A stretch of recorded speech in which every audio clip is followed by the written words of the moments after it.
ನಮಸ್ಕಾರ ಸ್ನೇಹಿತರೆ, ನಾನು ನಿಮ್ಮ Vani Kusumakar. Welcome to my channel. ಎಲ್ಲರೂ ಸೂಪರ್ ಆಗಿದ್ದೀರಾ ಅಲ್ವಾ? ನಾನು ಕೂಡ ಸೂಪರ್ ಆಗಿದ್ದೀನಿ. ಹಾಗೆ ಎಲ್ಲರೂ ಸೂಪರ್ ಆಗಿರಬೇಕು ಅಂದರೆ ಆಗಾಗ ರಾಗಿ ಮುದ್ದೆನೂ ಮಾಡ್ಕೋಬೇಕಲ್ವಾ? ಬನ್ನಿ ಇವತ್ತು ರಾಗಿ ಮುದ್ದೆ ಮತ್ತು ಚಿಕನ್ ಸಾಂಬಾರು ಹೇಗೆ ಮಾಡೋದು ಅಂತ ಹೇಳಿ ಇವತ್ತಿನ ವಿಡಿಯೋದಲ್ಲಿ ತೋರಿಸ್ತಾ ಇದ್ದೀನಿ. ಬನ್ನಿ ವಿಡಿಯೋನ ಸ್ಟಾರ್ಟ್ ಮಾಡೋಣ. ರಾಗಿ ಮುದ್ದೆ ಮಾಡೋಕ್ಕೆ ನಾನು ಈ ಕಪ್ಪಲ್ಲಿ 2 ಕಪ್ಪಷ್ಟು ನೀರನ್ನು ಬಿಸಿಗೆ ಇಟ್ಕೊಂಡಿದ್ದೀನಿ. ನೀರು ಬಿಸಿಯಾದ ನಂತರ ಇದಕ್ಕೆ ಸ್ವಲ್ಪ ರುಚಿಗೆ ಬೇಕಾದಷ್ಟು ಉಪ್ಪನ್ನು ಸೇರಿಸ್ತಾ ಇದ್ದೀನಿ. ಸ್ವಲ್ಪ 1 ಸ್ಪೂನಷ್ಟು ಎಣ್ಣೆನ ಹಾಕಿ ಆನಂತರ ನೀರು ಸ್ವಲ್ಪ ಕುದಿಯೋಕ್ಕೆ ಸ್ಟಾರ್ಟ್ ಆದ ನಂತರ 2 ಸ್ಪೂನಷ್ಟು ನಾನು ಅಕ್ಕಿ ರವೆಯನ್ನು ಹಾಕ್ತಾ ಇದ್ದೀನಿ. ನೀವು ಬೇಕು ಅಂದರೆ ಹಾಕೋಬೋದು, ಇಲ್ಲಾಂದರೆ ಹಾಗೆ ಹಿಟ್ಟಲ್ಲಿ ರಾಗಿ ಮುದ್ದೆ ಮಾಡ್ಕೊಳ್ಳೋದಿದ್ರು ಮಾಡ್ಬೋದು. ಫಸ್ಟ್ ಮಾಡೋರಾದರೆ ಈ ಥರ ಮಾಡ್ಕೊಳ್ಳೋದು ಒಳ್ಳೆಯದು.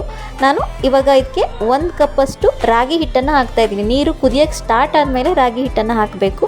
ಹಿಟ್ಟು ಹಾಕಿದ ನಂತರ ಸ್ಟವನ್ನು ಸಿಮ್ಮಲ್ಲಿ ಇಟ್ಕೊಂಡು ಚೆನ್ನಾಗಿ ಮಿಕ್ಸ್ ಮಾಡ್ಕೋಬೇಕು. ಎಲ್ಲವನ್ನು ಚೆನ್ನಾಗಿ ನೀರು ಜೊತೆಗೆ ಹಿಟ್ಟು ಬೆರೆತ್ಕೊಂಡು ಗಂಟಿಲ್ಲದೆ ಇರೋ ಥರ ಅದು ಮಿಕ್ಸ್ ಆಗೋ ಹಾಗೆ ಮಿಕ್ಸ್ ಮಾಡಿಕೊಂಡು ಆನಂತರದಲ್ಲಿ ಇದಕ್ಕೊಂದು ಲಿಡನ್ನು ಕ್ಲೋಸ್ ಮಾಡಿ ಒಂದು 2 ನಿಮಿಷ ಹಾಗೆ ಬೇಯಕ್ಕೆ ಬಿಡಬೇಕು. ಸ್ಟವನ್ನು ಸಿಮ್ಮಲ್ಲಿ ಇಟ್ಕೊಂಡಿರಬೇಕು. ಆನಂತರದಲ್ಲಿ ಲಿಡನ್ನು ಓಪನ್ ಮಾಡಿದ ನಂತರ ನೋಡಿ ಈ ಥರ ಬೆಂದಿರುತ್ತೆ. ಹಿಟ್ಟು ಬೇಯೋಕ್ಕೆ ತುಂಬ ಟೈಮ್ ತಗೊಳ್ಳಲ್ಲ, ಬೇಗ ಬೇಯುತ್ತೆ. ಇದನ್ನ ಚೆನ್ನಾಗಿ ಗಂಟುಗಳಿಲ್ಲದೆ ಇರೋ ಥರ ಚೆನ್ನಾಗಿ ಮಿಕ್ಸ್ ಮಾಡ್ಕೋಬೇಕು. ಇದರಲ್ಲಿ ನಾವು ಉಡ್ಡಿನ ಸೌಟ್ ಆಗಿದ್ದರೆ ಇನ್ನೂ ಚೆನ್ನಾಗಿರುತ್ತೆ.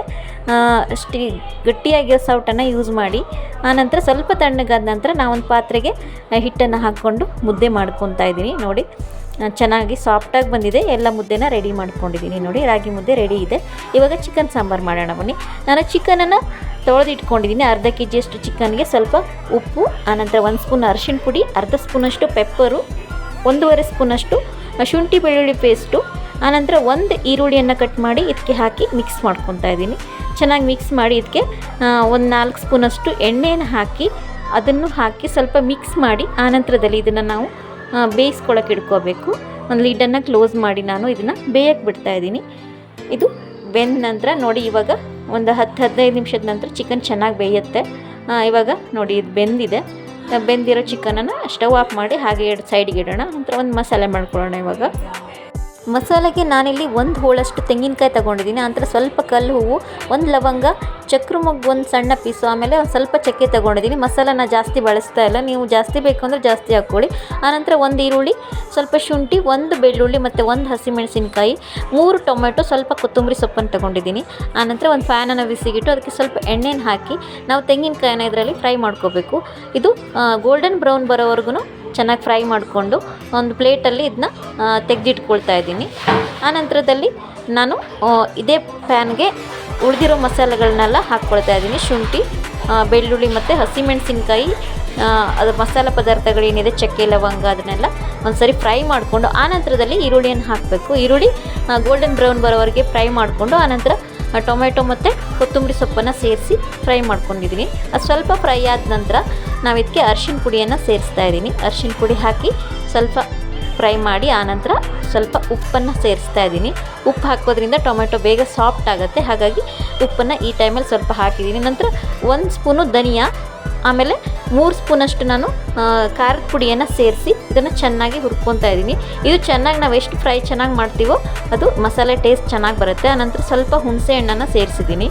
ಇದು ಸ್ವಲ್ಪ ತಣ್ಣಗಾದ ನಂತರ ನಾವು ಇದನ್ನು ಮಿಕ್ಸಿಲಿ ರುಬ್ಕೋಬೇಕು. ಆನಂತರ ಚಿಕನ್ ಇವಾಗ ಬೆಂದಿರೋ ಚಿಕನ್ಗೆ ನಾವು ಮಾಡ್ಕೊಂಡಿರೋ ಮಸಾಲನೆಲ್ಲ ಸೇರಿಸ್ಕೋಬೇಕು. ಸೇರಿಸ್ಕೊಂಡು ನಂತರ ಸ್ವಲ್ಪ ನೀರನ್ನು ಸೇರಿಸ್ಕೊತಾ ಇದ್ದೀನಿ. ನಿಮಗೆ ಯಾವ ಹದಕ್ಕೆ ಬೇಕೋ ಆ ಥರ ನೋಡಿಕೊಂಡು ನೀರು ಸೇರಿಸ್ಕೊಳ್ಳಿ. ನಂತರ ಉಪ್ಪನ್ನು ಹಾಕ್ತಾಯಿದ್ದೀನಿ ರುಚಿಗೆ ತಕ್ಕಷ್ಟು. ಮತ್ತು ಚಿಕನ್ ಮಸಾಲವನ್ನು 2.5 ಸ್ಪೂನಷ್ಟು ನಾನಿಲ್ಲಿ ಸೇರಿಸಿದ್ದೀನಿ. ನಂತರ ಲಿಡ್ಡನ್ನು ಕ್ಲೋಸ್ ಮಾಡಿ ಒಂದು 2 ನಿಮಿಷ ಕುದಿಯೋಕ್ಕೆ ಬಿಡಬೇಕು. ಇದು ಸ್ವಲ್ಪ ಕುದಿ ಸ್ಟಾರ್ಟ್ ಆದ ನಂತರದಲ್ಲಿ ನಾವು ಇದಕ್ಕೆ ಪುದೀನ ಸೊಪ್ಪನ್ನು ಸ್ವಲ್ಪ ಕಟ್ ಮಾಡಿ ಇದಕ್ಕೆ ಸೇರಿಸ್ಕೊತಾ ಇದ್ದೀನಿ. ಆನಂತರ ಕಸೂರಿ ಮೇಥಿಯನ್ನು 1 ಸ್ಪೂನಷ್ಟು ಇದಕ್ಕೆ ಸೇರಿಸ್ಕೊಂಡು ಮತ್ತೆ ಒಂದು ಸರಿ ಮಿಕ್ಸ್ ಮಾಡಿ ಲಿಡ್ಡನ್ನು ಕ್ಲೋಸ್ ಮಾಡಿ ಇದನ್ನು ಬೇಯಕ್ಕೆ ಬಿಡ್ತಾಯಿದ್ದೀನಿ. ಸಾಂಬಾರು ಇವಾಗ ಚೆನ್ನಾಗಿ ಕುದ್ದಿದೆ. ಇದನ್ನೊಂದು ಸಲ ಚೆನ್ನಾಗಿ ಮಿಕ್ಸ್ ಮಾಡಿ ನಾವು ಮೇಲೆ ಕೊತ್ತಂಬರಿ ಸೊಪ್ಪನ್ನು ಉದುರಿಸ್ಕೊಂಡ್ರೆ ಚಿಕನ್ ಸಾಂಬಾರು ರೆಡಿ ಆಗುತ್ತೆ. ನೋಡಿ ಎಷ್ಟು ಚೆನ್ನಾಗಾಗಿದೆ. ಅನ್ನ ಜೊತೆ ಅಥವಾ ಅಕ್ಕಿ ರೊಟ್ಟಿ, ರಾಗಿ ಮುದ್ದೆಗೆ ಚಿಕನ್ ಸಾಂಬಾರು ಒಳ್ಳೆ ಕಾಂಬಿನೇಷನ್ನು. ನಾನು ಮಾಡಿರೋ ರಾಗಿ ಮುದ್ದೆ ಚಿಕನ್ ಸಾಂಬಾರು ಹೇಗಾಗಿದೆ ಅಂತ ಗೊತ್ತಾಗಬೇಕಾದ್ರೆ ನೀವು ಒಮ್ಮೆ ಮನೇಲಿ ಇದನ್ನ ಟ್ರೈ ಮಾಡಿ ಹೇಗಾಗಿದೆ ಅಂತ ನನಗೆ ಕಮೆಂಟಲ್ಲಿ ತಿಳಿಸಿ. ಹಾಗೆ ವಿಡಿಯೋ ಇಷ್ಟ ಆಗಿದರೆ ಗೊತ್ತಲ್ವಾ, ಲೈಕ್ ಮಾಡಿ, ಶೇರ್ ಮಾಡಿ. ಹಾಗೆ ಇನ್ನೂ ಸಬ್ಸ್ಕ್ರೈಬ್ ಆಗಿಲ್ಲ ಅಂದರೆ ನನ್ನ ಚಾನಲ್ಗೆ ಈಗಲೇ ಸಬ್ಸ್ಕ್ರೈಬ್ ಆಗಿ. Thank you for watching video. Thank you so much.